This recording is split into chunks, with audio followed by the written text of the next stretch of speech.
Yeah, and they did this to the Playhouse account back in December. So I know that if I don't go in to cancel my Twitter Blue subscription, they'll keep charging me for not letting me use my account. Nah, see, that's the stuff that we again. It's like to the point. It's like we're in a space where, as much as Elon loves to parade around and talk about freedom of speech and stuff, and he's supposedly the last platform of free speech, but really it's just free speech until Elon deems not so. Right? Or one of his team members. Like, I don't like. Who am I to Elon? I've got 2,000 followers. I think at least 500 of them or more are bots. Like, who the Yeah, fuck am I?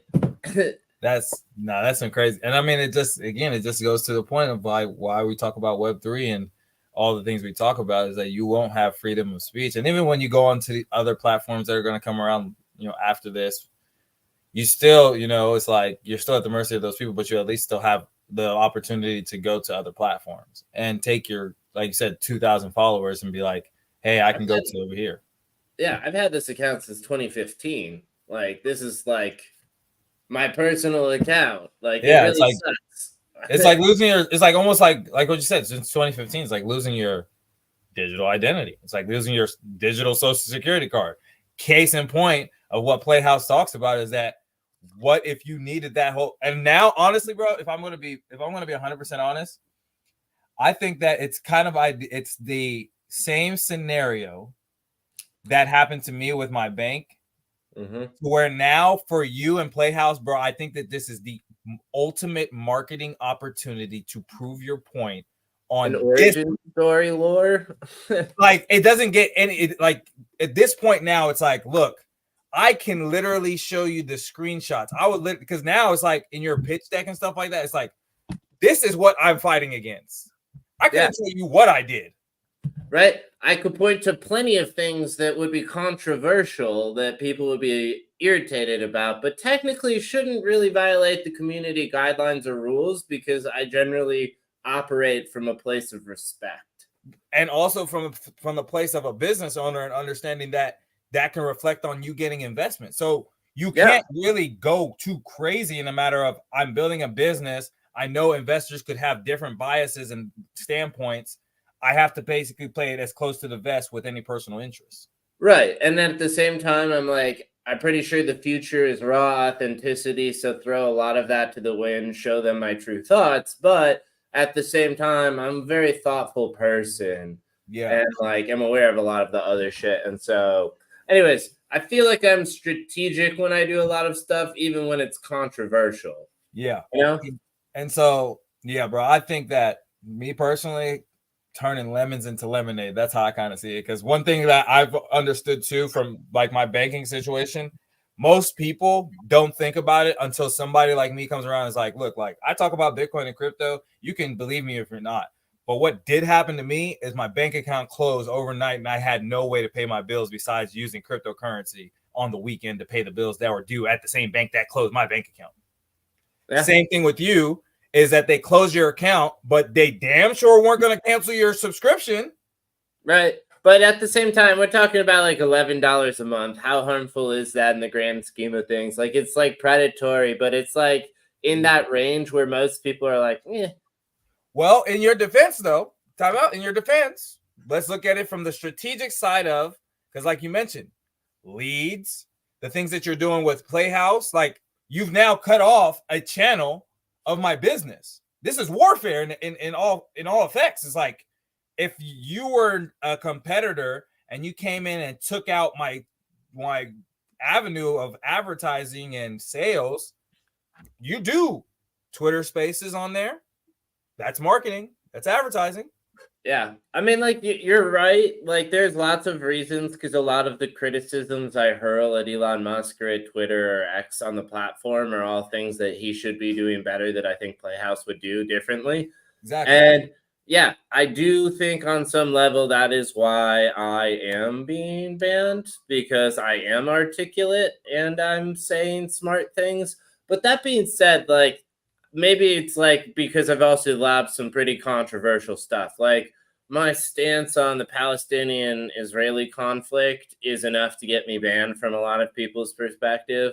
Yeah, but we had, like what you said before, bro. It's like, okay, if that's the case, we can probably name 10 more prominent, way more controversial accounts that there's no way they're banning it, because we understand the business side, then they're making money off of it. And basically, you know, like, because I flip off the Fed, and like there's a handful of tweets that I threw at, you know, Joe Biden and Gavin Newsom and Kamala Harris recently. You know, there's so many just, you know, probably reasons for them to have what they call minor infractions, that they're just bundling. He has like 1,000 minor infractions, so that equates enough for us to just kick him off because we want him off. Maybe, but like, why? That's the real question, is why. And if you can't give me a reason, then it's like, and again, it just proves to the point. It's like, or are they just lazy? Like, is it just customer service being like, look, I see all these micro infractions. You're just a shit posting troll. I don't need to let you back on the platform. That's what I'm here for. Ha ha ha. Sucks to be you. Like, it could be as simple as that, dude. Like, you know, it's a useful idiot in the system in a way. Wow. Yeah. But at the same time, it's like, I like I said, I equate that to, because if you are a social media influencer, bro, you just close down your whole business. Right. And I'm not, because like I try to be. I shit post on there like I want to be, but no one gives two fucks what I say. So yeah, but I mean, it's like, if you're an e-commerce business and your social media is very prominent, and due to micro infractions or whatever, it's like, I just think that for me, kind of like how I see it, it's just like, now it's disingenuous though, for their whole like free speech platform thing. Exactly. It's like, where AI is, and we're talking about ChatGPT, we should have, and again, this is the problem, and this is why we talk about what we're talking about. And sometimes it's not only about just the hopping on and seeing what, the stuff that ChatGPT can spew out and whatnot. Mm-hmm. It's about the technology, the policy, the whole culture, and everything around it. Like, we care about how AI and the people who regulate it impact our lives, and these things actually make it into real life, not just bullshit you hear about. Yeah. Like in this case, like you said, it's like, okay, we have AI that's possibly scraping data to see which ones are good or bad. All right. But now we should have that as a filter to now have a department team that says, okay, let's look at the context from a human standpoint, and not just 1,000 micro infractions. Well, obviously somebody can get 1,000 micro infractions when you can tweet with just like this. Right. I can put a meme and I can have 1,000 infractions in a month if I really post hard enough. Mm-hmm. And so that's the thing, is just like, and that's why, me personally, and obviously I think that you kind of would agree with this too, is that the big legacy models of social media and business, they're literally killing themselves, because they're creating experiences like this, and people are now to the point where it's like, bro, you are paying for, like, I could imagine being a free person, but you are paying and still have to go through this shit. It's like, so yeah, I paid to run ads on their fucking platform. It was even like that, man. So it's like, dude, like, I'm giving you guys don't have the courtesy to even just be like, hey, I appreciate the 11 something or the $100 something that I get from you each year. The least I can do is do the due diligence to see that, hey, what things are you posting? Right. Okay. Here's where you cross the line. These tweets, we're not going to tell you why, but you need to take them down, and you can't do things like that in the future. And it's like, all right, I guess, whatever. It is technically a private platform, but like at the same time, it should be something like that, not like, all right, you're excommunicated, never again, bye. And if you ever try to create an account, we're going to hunt you down and make sure you never have an account again. So when I go and do the same thing, if I was doing such a bad thing, you didn't teach me it, you didn't tell me what it was, and then I go to the next platform and I go do it again. Right. Yeah, exactly. I guess like in that way, it's like, oh, you didn't even educate me for future platforms. Like, obviously, I'm still going to be a social media user on the internet, just never again on your platform if you can help it.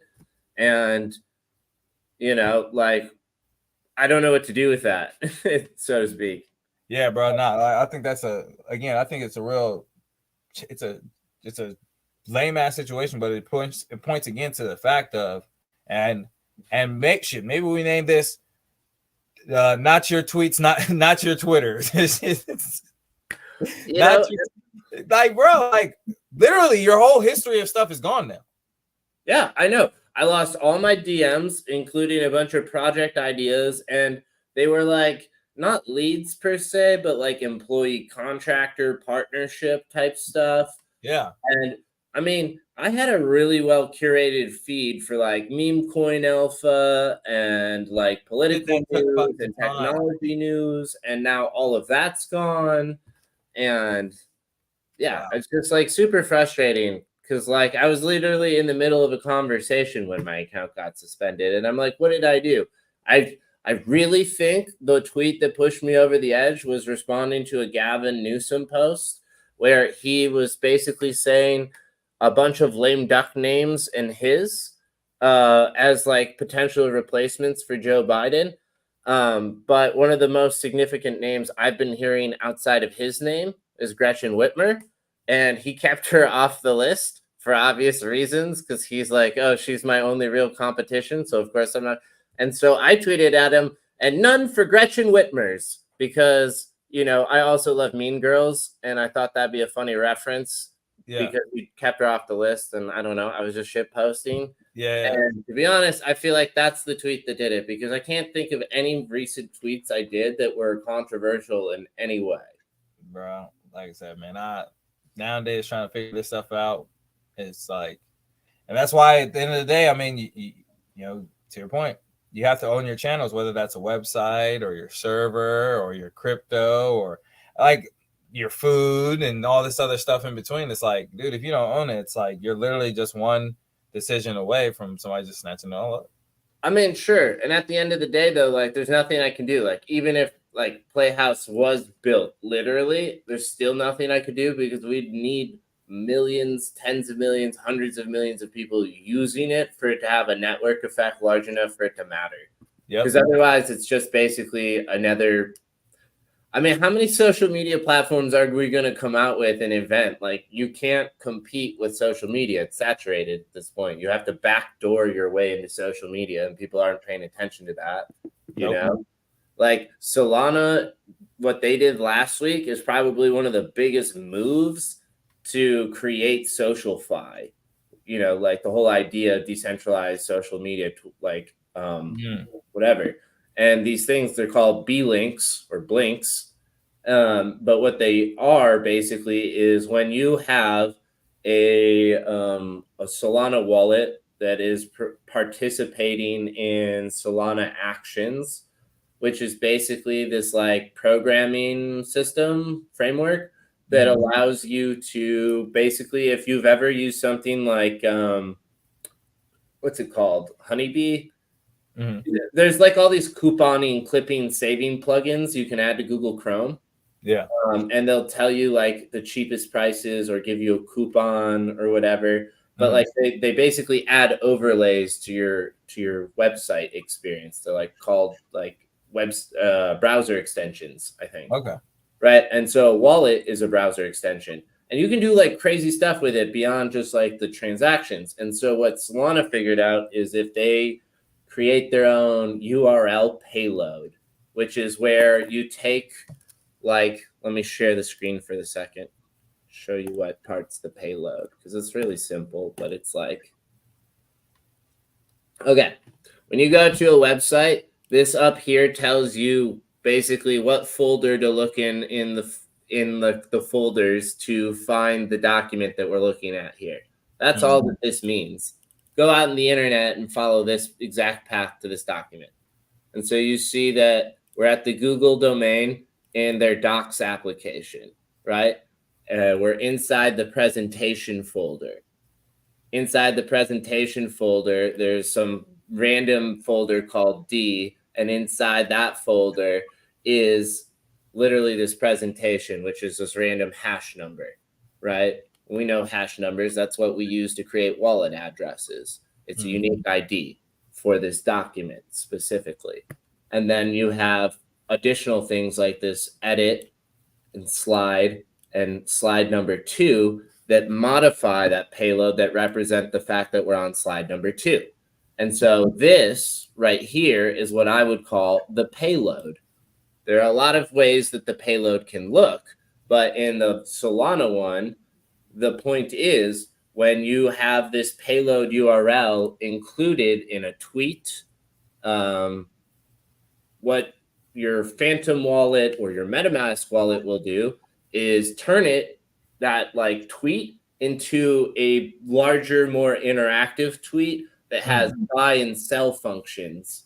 So you can literally embed auction contracts onto Twitter and other social media platforms now, because basically that information being included in the link that you tweet out is able to be read in by the Phantom wallet, and the Phantom wallet's software that is a Chrome or a browser extension is able to then add on that extra functionality to the Twitter website in order to make that post interactive for the buy sell. And if you click on it, it generates a wallet confirmation pop-up that you're already used to, right? But it's all native to Twitter. So basically monetizing social, like you said, SocialFi. SocialFi. And that's really what SocialFi looks like, right? But right now, Twitter owns your audience. They own your data, and they took away my voice, my audience, my data, and there's nothing I can do about it because it's in their data systems. It's in their silo. And that's why I'm always like, we need to have a decentralized data infrastructure. They can own and censor their front end, but I shouldn't lose my conversations. I shouldn't lose my followers. I shouldn't lose any of those networks or like the pieces of content that I produce. I lost all of my Twitter radio spaces for Playhouse. If you go to our website, every single one of those Twitter radio spaces that we had recorded is now gone. Wow. Yeah. It's super frustrating. But like, even if Playhouse was made, I wouldn't have backups of these things. Twitter still would always own it on some level. So then, yeah, they adopted a Web3 data infrastructure, which based on the public markets, they would never really be incentivized to do because it would be defeating one of their core advantages, their data moat. Their ability to deplatform me is one of their key advantages as a company. And that's what they tell to their shareholders, that, hey, if somebody does get out of line, we have the power and the ability of absolute power to get them the fuck up out of here. Mm-hmm. More or less. And like, maybe I did do something that deserved some sort of temporary suspension, like short-term ban, right? I've seen people literally get decapitated on Twitter and they still have their account. So right, and I don't understand how I'm banned. I don't like. There's literally nothing I could have fucking done that was other than just piss the wrong person off who filed the complaint. But even then, like, like, why would it not be temporary? Like, hey, like, I've literally never had a violation before. This is so frustrating. It's like getting a speeding ticket and they're like, yeah, we're just gonna take your whole license. Yeah. No more driving for you. And you're like, time out. Somebody just literally drove by me at 90 miles an hour. Terrible example for me. I am an awful driver in the eyes of the law. I'm from the Motor City, and I drive like I am from the Motor City. That's all. I'll leave it there. That's some funny shit. But yeah, man. So now that's some crazy stuff, man. Hopefully, like I said, I mean, I know that you said that there's not much you can do. I don't know if they can, remedy that in some type of way, or in this case, like you said, I mean, and it puts a taste in your mouth where it's like, why would I go and build it again, knowing what it took to do that? Absolutely. Like knowing that you essentially are doing it all again to be at the mercy of them doing it all again.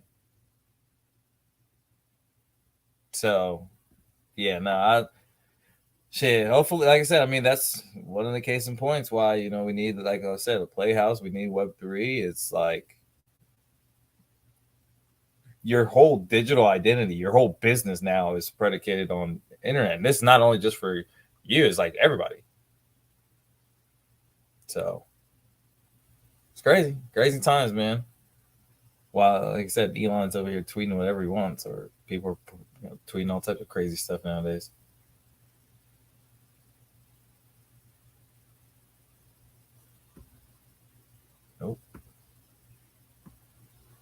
freeze? Nope. Think we froze. Think it froze.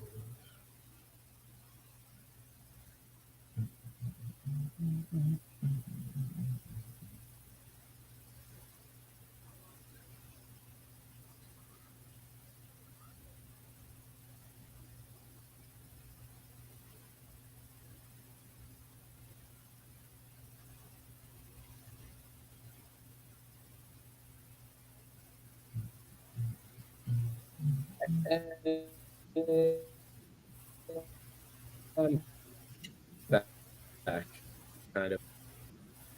Yeah, it was. It's a little bit breaky. Sorry, my computer's having issues, I guess. See, look, Elon's in everything now. Like I said, man, come on, Elon. Jeez, we just try. We're not even talking about it anymore, man. Like, jeez, now you want to come for the man's whole business? My goodness.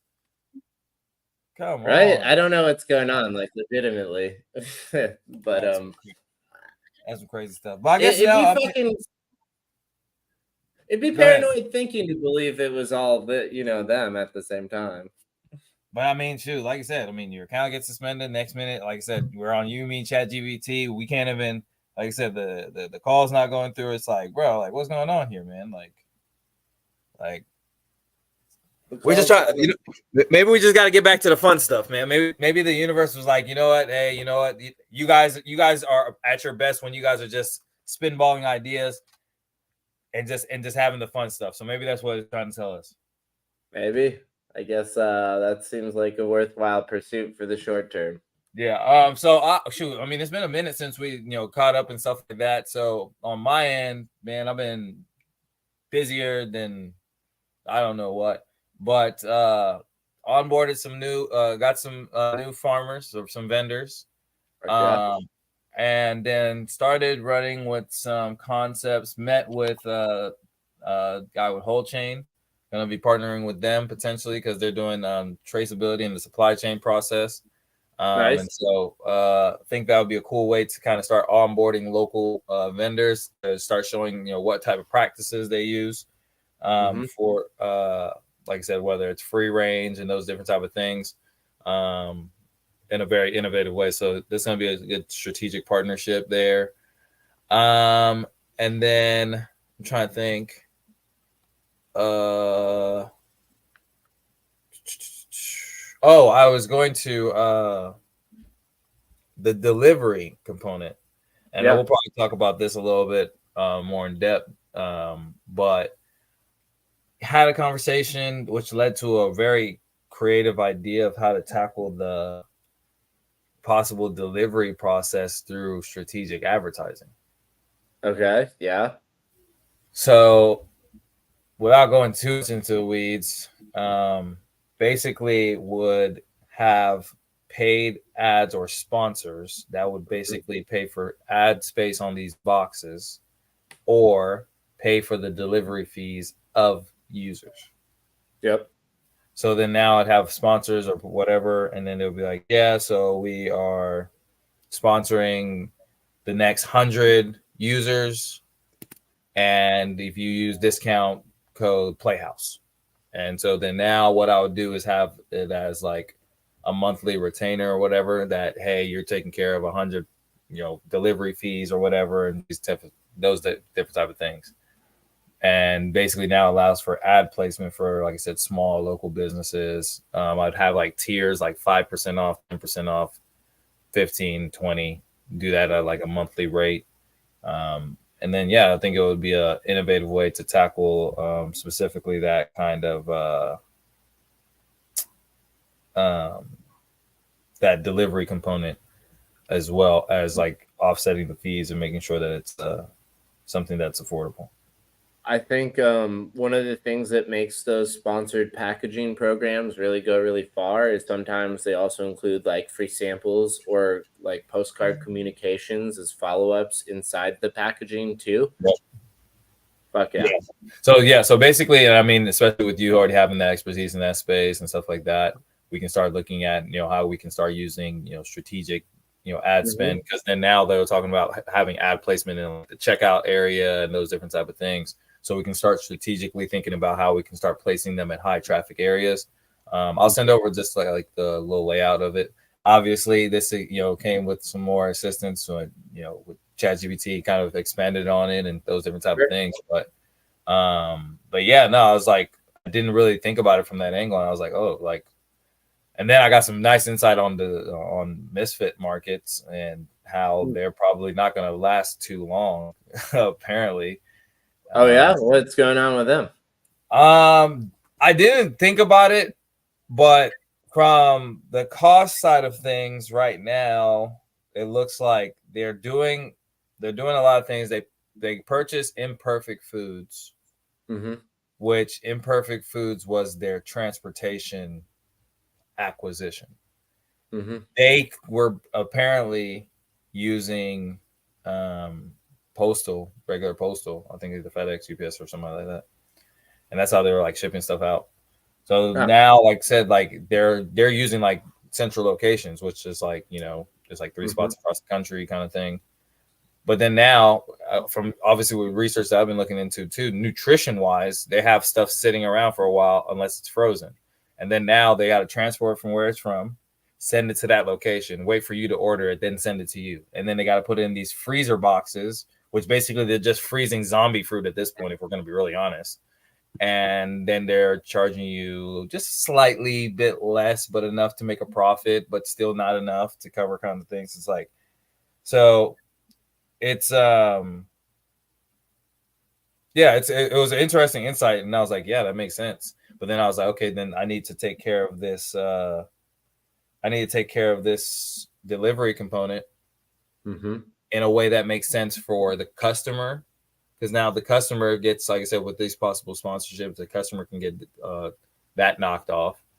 It's very affordable for potential partners or businesses to basically pay, whether it's $50 a month, $100 a month, or whatever it is. Because now if that's their strategic ad spend. From your side of things, it's like, okay, how much ROI am I getting from my 50, 100 and whatnot? Simple numbers that we can basically do. And I'll probably talk more like pricing wise and seeing how that would make sense. But yeah, so that was interesting because like I've been spinning around over and over on this, like, what am I going to do with that delivery component? But now it's like, now I can be able to do that and then figure out whether I'd have individual drivers or maybe just do the drivers myself and then just pay the drivers out of that sponsorship fee. So maybe I increase the sponsorship so that way I can hire drivers too. Yeah, I think that's how I would look to do it, is like repurposing new revenue back into solving a problem like that. Yeah. I think that makes the most sense. I think that, I'd like the packaging branding idea. It's a great way to subsidize costs, but then from the logistics challenge, like it makes sense why they would have to make all of those compromises, mostly because it's probably really, really hard to do just-in-time inventory planning when you have a bunch of sellers and a bunch of customers, and you're mostly supposed to be a software platform, but you're networking a physical product, and so you need these relay points. And how do you, I don't know, make it as fast as possible with as few like relay points as possible, and not damage the quality and increase the cost to the point where it doesn't make sense for anyone to use it. It's like this whole fucking complicated math problem, obviously. Yeah, and especially because like on the produce side of things, you have like a shelf life of maybe 7, maybe 14 days. But just from the nutritious facts, the moment you pick it, that's why farmers market stuff is your best bet, or like your freshest stuff is your best bet, especially from a nutrition side of things, is because like within like 2 to 3 days, you lose like 50% of the nutrition in it. Yeah, if only there was a way to know when things were close to ripe from these facilities, so you'd know how much you can tell them to harvest when, so that you're basically only pulling that inventory as the demand's there. Yeah. And you maybe force the customer to plan their purchase a day or two in advance so you can pull all of this fresh produce. Yeah, I think that would probably be a good platform so that way it's like a customer and farmer connected scheduling plan. So that way they would both know. Yeah, and it would make sense as like a blockchain protocol because like what we're talking about is what people are talking about when they talk about like supply chain tracing. Like if you had IoT sensors at the source of growth and harvesting right on the farm, right, you'd have real-time monitoring into the state, how close it is to ripeness, how much of their crop yield is close to ripeness or whatever. Yeah. And then you'd have the businesses and the people within whatever geography radiuses you want to look at that are planning on demanding that product. And then you can probably, be like, all right, you harvest this much, and then our trucks are going to take it and route it through these two relay points that then distribute everywhere locally. And it will all be same day fresh. So yeah. So we'll go into a little more during the next meeting. We probably won't do it this Thursday because it's 4th of July and stuff like that. But yeah, no, that was exciting thoughts. Yeah, so definitely gonna spitball that stuff. See what kind of cool, kind of creative ideas. Moving along things with your guides pretty well. Yeah, I saw that was pretty official now. Congratulations. Yeah, I appreciate it. Like I said, think it's gonna tie well into the KCSMB project very well. Yep. Especially with us building the itinerary, that's going to be like the Web 2 version, and then you have this kind of upgraded version with the smart map with your guides and things like that. So really, I think it's going to end up being a great addition to kind of bring those things together.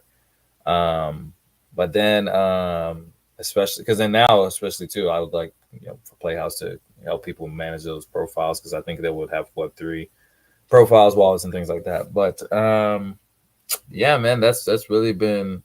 I mean, my mom's stuff, prototypes moving good. I mean, again, we can talk about this stuff another time. People ain't trying to hear our meeting stuff. But I disagree, Rich. I think people really do value like being behind the scenes somewhat and hearing what it really does sound like to do business. But obviously, only share what you want to share. Yeah, no, I mean, it's like I said, that stuff's moving along, and yeah, man, I think that right now, one thing especially for.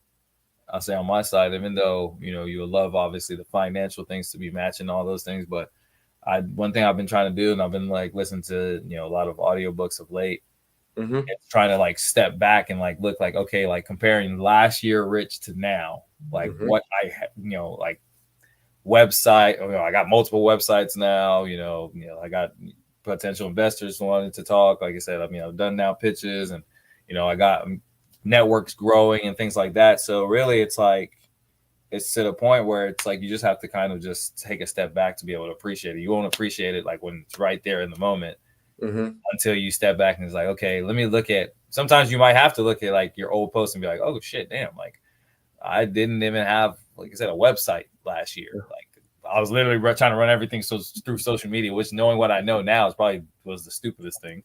No, I mean, I think that's a really common place to start. Why? I mean, you don't need a website. When your profile is your front door, like that's kind of something a Playhouse believes. It's just like now you need to own that profile. It needs to be like a link in bio thing. Oh yeah, speaking of, and so this is how I know that I've been up to so much crazy stuff. So yeah, I had a post recently go extremely viral. Didn't even like plan it. Got 1 million views. Fuck yeah! What was it? It was some. I took like this guy was this one black dude singing like this. I think I want to say like Mandarin song or something like that, and I just basically like remixed it. I was like, yeah, whenever I add extra seasoning to my ramen, I sing this song or something. Just something stupid. I now put DIB Web3. Looking back on it, I was pissed because I was like, obviously you never know when something's gonna go viral, but I was like, I don't have a call to action. So literally, I've been like ever since when it got to like a 200,000, I was like, okay. I was pissed because I was like, I didn't have something to pull on. So I was like, all right.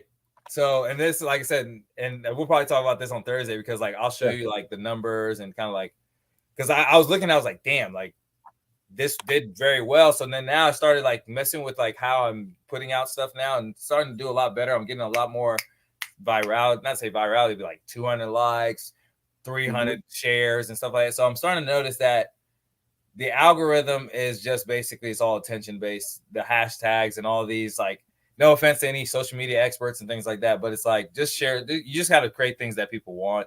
That's it. Like, quality content will always win out in consistency. If you're Yeah. like consistently showing up making content and you're trying to make quality content, a few of them will hit and then a few of them will go viral. And that's a TikTok guarantee. Nowhere else. Nowhere.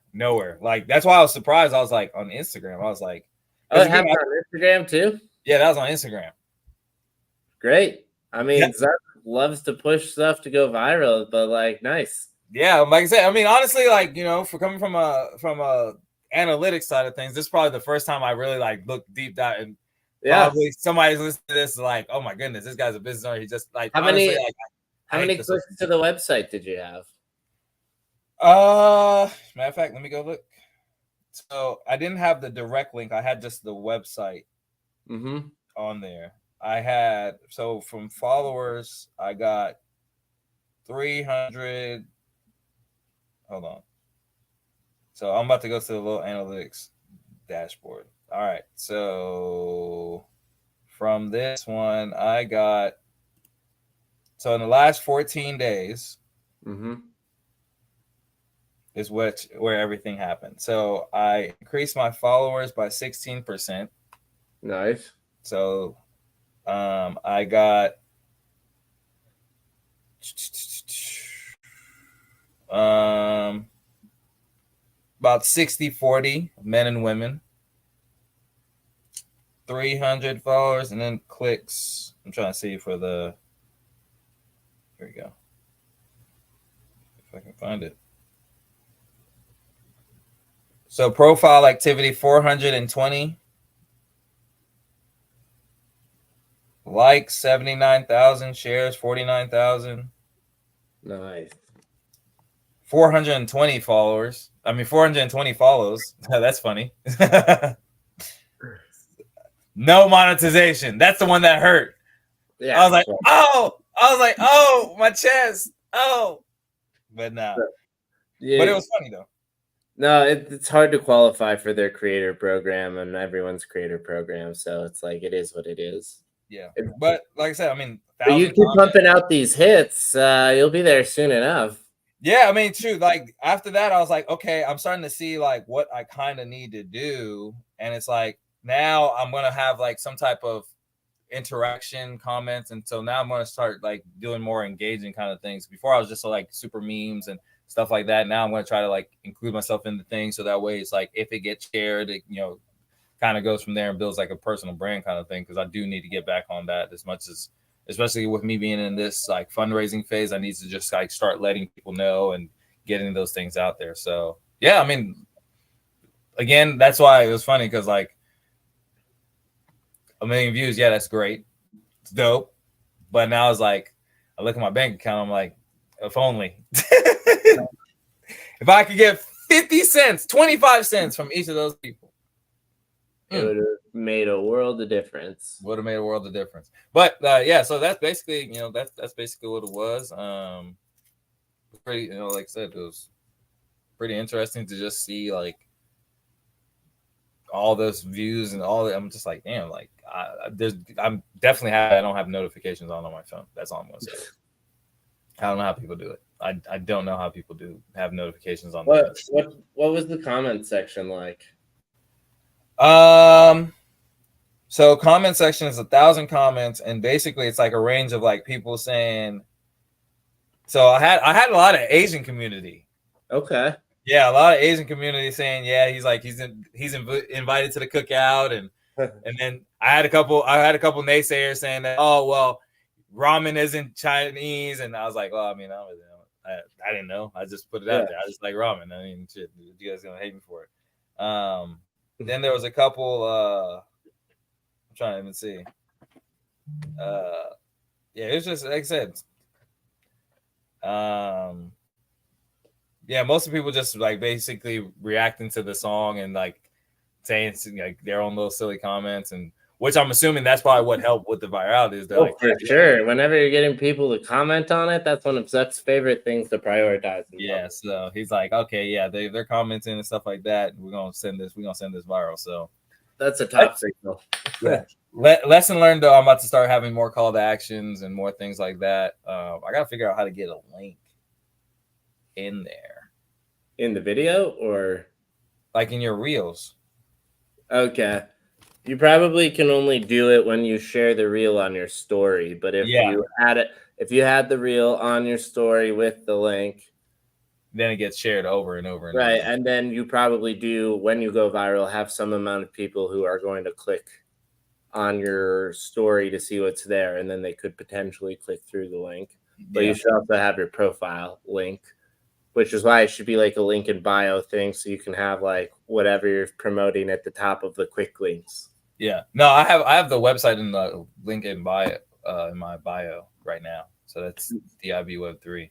I don't know if I can check. I'll probably have to check on like WordPress to see if there was any interaction or increase. I hadn't checked.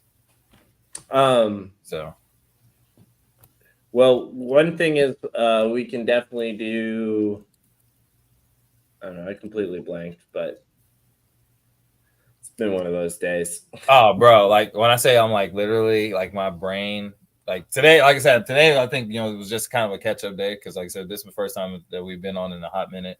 Probably get back to regular schedule programming on our next episode and stuff like that because like I said, it's been a hot minute. You guys have been traveling and stuff like that. Yeah, I'm gonna be settled for the next month. No travel till August, and then even then, I think it's only one, maybe 2 weekends. So okay, yeah. So yeah, man. Like I said, I mean, it's been a crazy month. I think we kind of were just like we were just hit on both ends, just hitting the ground running. It was just like every single day, just go.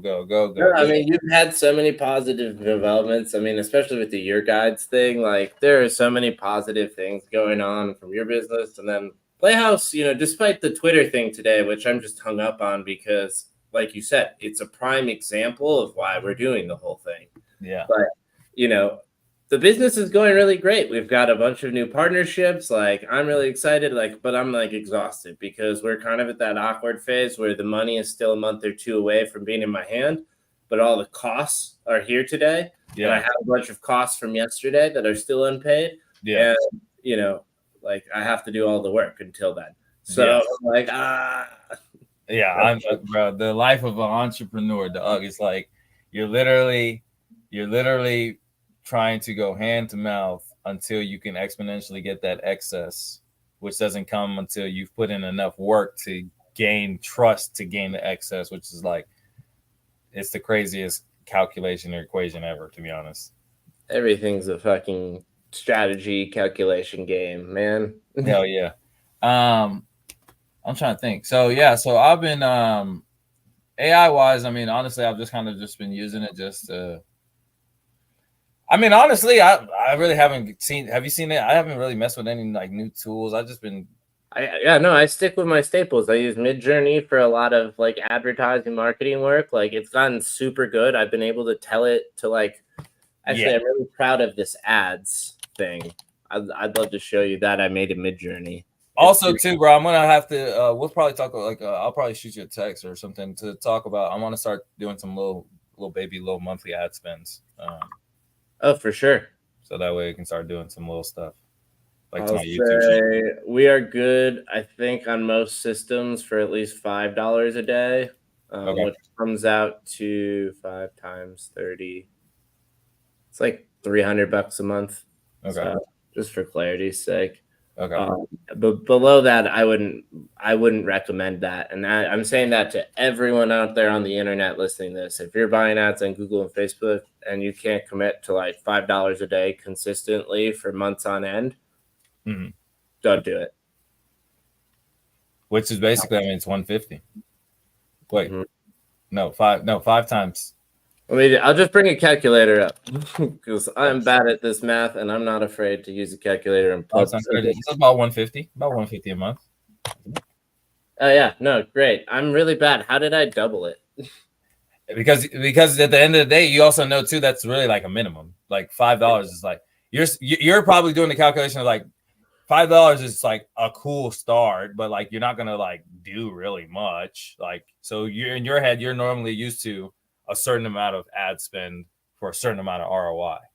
No, for sure. At the same time, great mental math on your part. So just got to give you the shout out there. I appreciate it. Shoot, the younger Rich would have been happy because he could not do math for shit. But yeah, because I think that definitely be because I need to get, matter of fact, I need to get my mid journey back because I had it and took it off for a while because I was like, I don't feel like paying this shit right now. But yeah, no, I've noticed too because I was using, what was I using? I think I was using like Canva's AI model because I think they have one.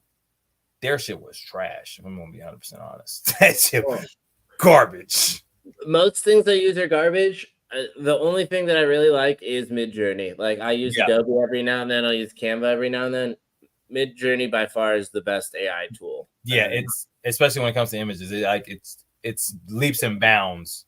Dude, like literally look at this. I gave them the most random prompt, I guess. Like, no, I went to Gemini to create the prompt. I was like, here's the brand, here's like some stuff. Can you come up with some Midjourney prompt images that I can use for an ad campaign and whatever?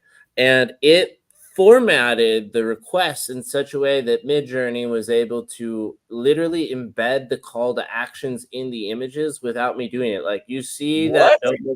Do you see here in what I'm showing you? It says, don't miss the opportunity. Subscribe now. AI did that. AI shit. And they spelled it right and mostly punctuated it correctly. And like the branding is on point. It is next level. And that's just like that. That was all AI. I literally went to ChatGPT and 2 minutes later went to Midjourney and 5 minutes later this was done. You know, I maybe did 2 or 3 like refresh, try agains, but like, anyways. And then I even think about putting call to actions in the stuff. That's dope. Yeah, well, I've tried in the past, but usually it doesn't work. It comes out like Russian or something, you know. But like, look at this one. It says, "Get to the top with us." Daily insights and a fucking rocket ship with green like flames in the color of the brand scheme. Like what? Midjourney crushed this. What? And like you said, from a prompt in Gemini, copy and pasted, put into Midjourney, done. Yeah, and now, I guess I could tell you guys what I'm getting, and I could show you what I'm getting in terms of like a cost per subscriber. If you think about it that way, like I'm collecting email addresses with this campaign, and you see how much I'm paying for the email addresses. 50. 1 sec, I'm not sharing. On average, over the last 2 weeks, I'm paying 59 cents per email address. Granted, the audience hasn't been that high of quality, so I'm working on improving the quality of this audience, which I think is going to drive the cost up some. But then once you get the engaged audience, then your cost will eventually go down because you're not going to spend as much because you know more about your customer. Yeah, in a way, for sure. In a way. That's damn. The quality problem is also solved with more money. Like, true. Google like also intentionally sells you a bunch of junk inventory where like we'll give you a handful of good ones, but you know, we're mostly going to take your money because that's how this works. Everything's extractive in their space.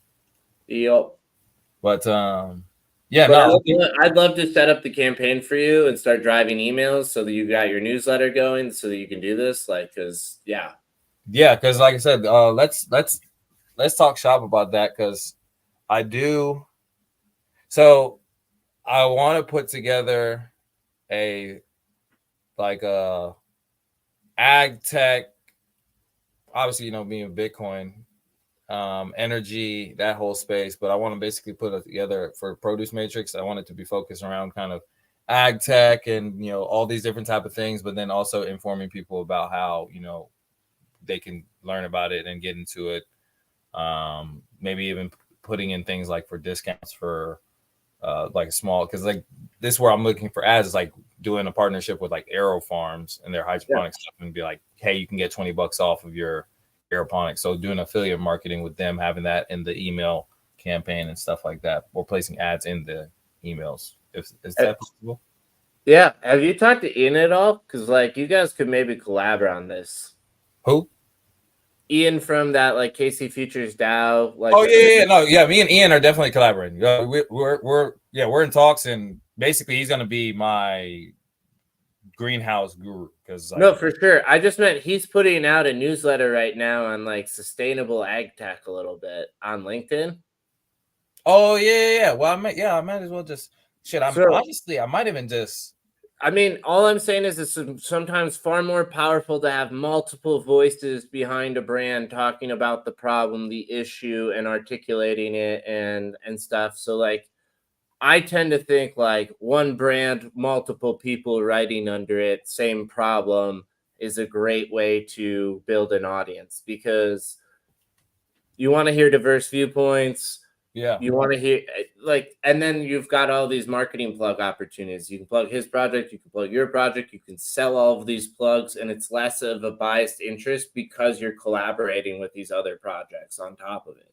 Which, if anything, I might talk to him about, because I think you can do like LinkedIn Live, can't you? I might just do something on LinkedIn Live. That probably even be a lot better because then now we know both of our communities are going to be on there. And yeah, you could do a live show, pair it with a newsletter, use his existing newsletter to offload onto a newsletter you guys co-own, or you launch a newsletter also, and you guys jointly do a show and boost both your newsletters. Yeah. I don't know. But like, yeah, I was just thinking because he's kind of creating content in that space that I've been seeing regular updates on. So I was just like, yeah. No, I've been, like I said, I've seen that too, and I've been like sharing it. And I really, like I said, I mean, we're going to be probably collaborating and partnering up on the greenhouse concept and content collabs are like the easiest collabs to do. Yeah, you know? Exactly. No, I'll reach out. Like I said, I'll get in touch with him. I was even need to get in touch with him anyway this week. So, cool. I'll just probably a simple idea. So I don't know. You never know. Yeah, no, I think that he'll definitely be down because again, we're already talking about working on some business projects together, and I think that would definitely be interesting to have both our insights on, like I said, a live show, and then doing that email stuff to capture emails to let people know about both of our projects, because then now it could be just a collaborative produce matrix and city farmer email. That's it. And then now we both share the lead pool and stuff like that, and get all these ag tech and possible crypto ads and partnerships and things like that. Throw that in there, and obviously already know Playhouse is going to run everything digital marketing side of those things. And yeah, bro, I'll reach out to him and then I'll let you know. Because I think that would definitely be a good idea. I wasn't even thinking about it, and I didn't want to do it just me just sitting there talking about stuff. Might as well, somebody's already doing it, and then just talk shop with him and then get people that are in the ag space and whatnot, interview them and ask them questions. And me ChatGPT, but basically just ag tech and crypto, and basically what we're doing here. Yeah, and we can talk about crypto and ag tech and whatever you want whenever on here also, because because we can choose to do what we want when we want, because this is not Twitter.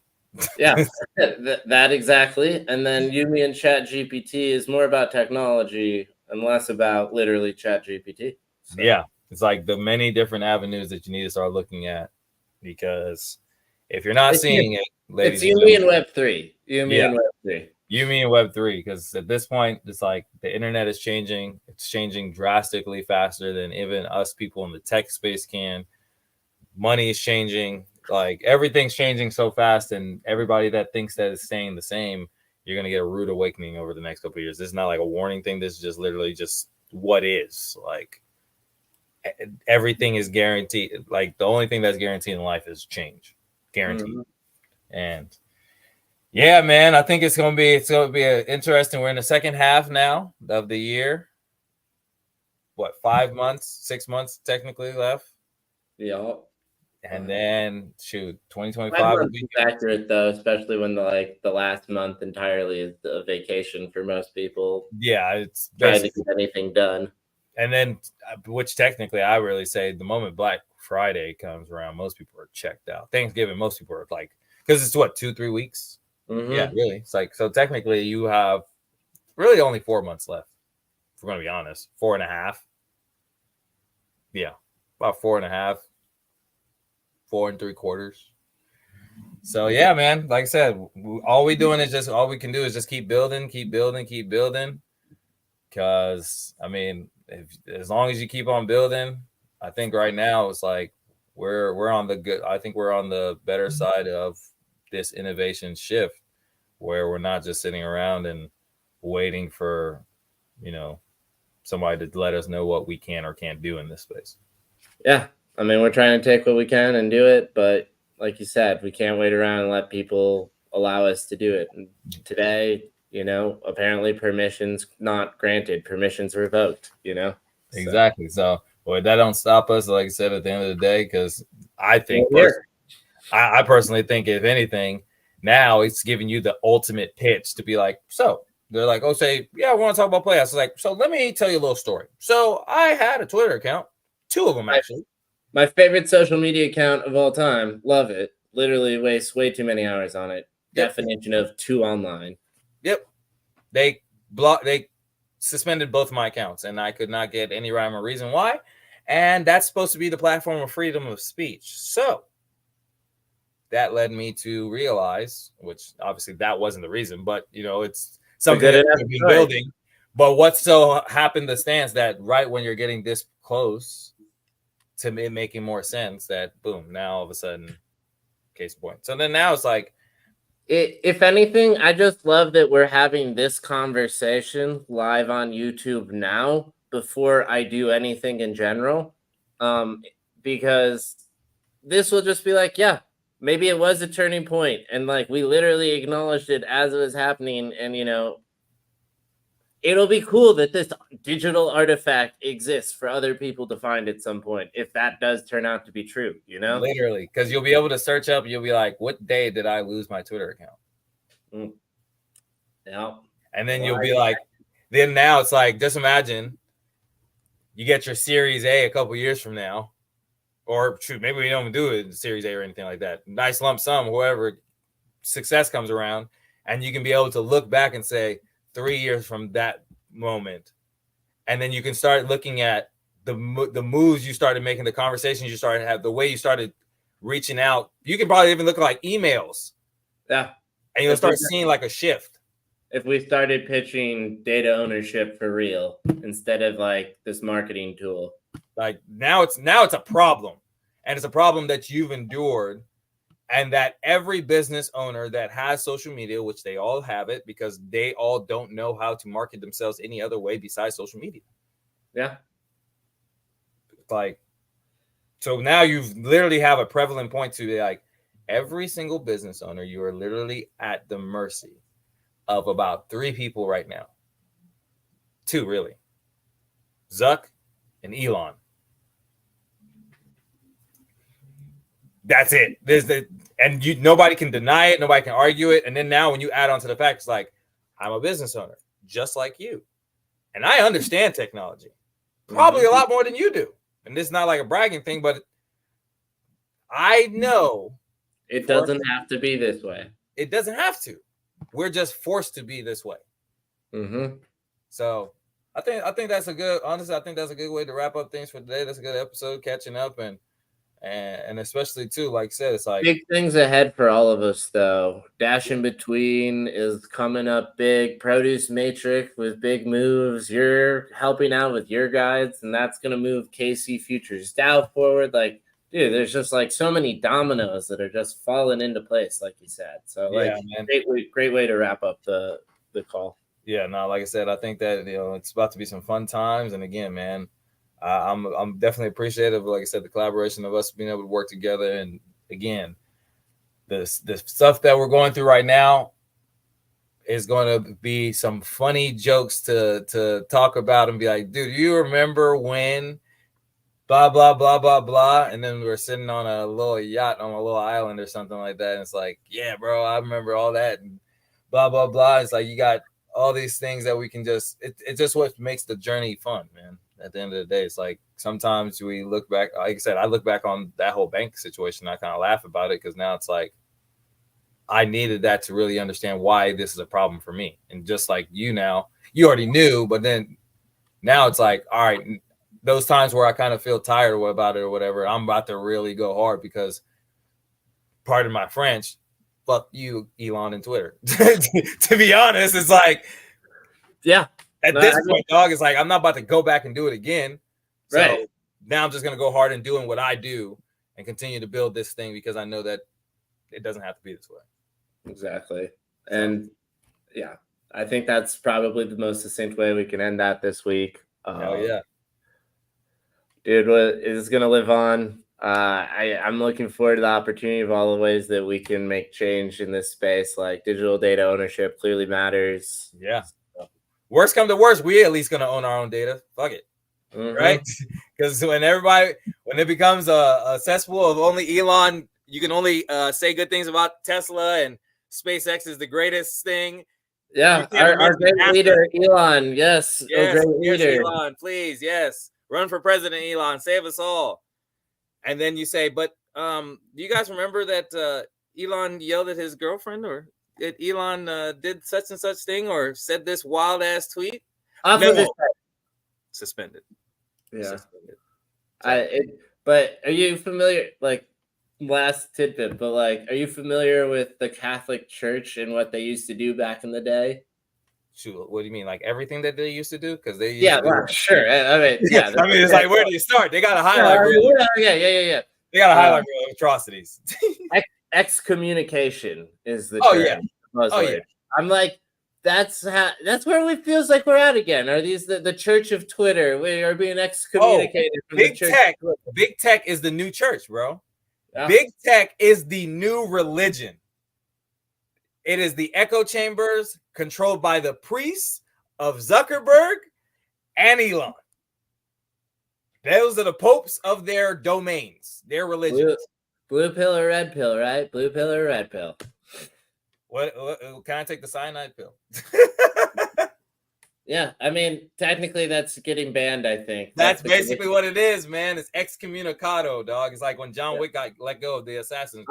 I'm not just excommunicado, I'm incommunicado. You're not going to find me. This is crazy, bro. But all right, man. So we'll tap in. We'll, like I said, we'll get a good time so that way we can catch back up and talk some more shop about what I got going on, because I got some other stuff too. I need to connect with you about as well. Cool. All right, bro. Peace.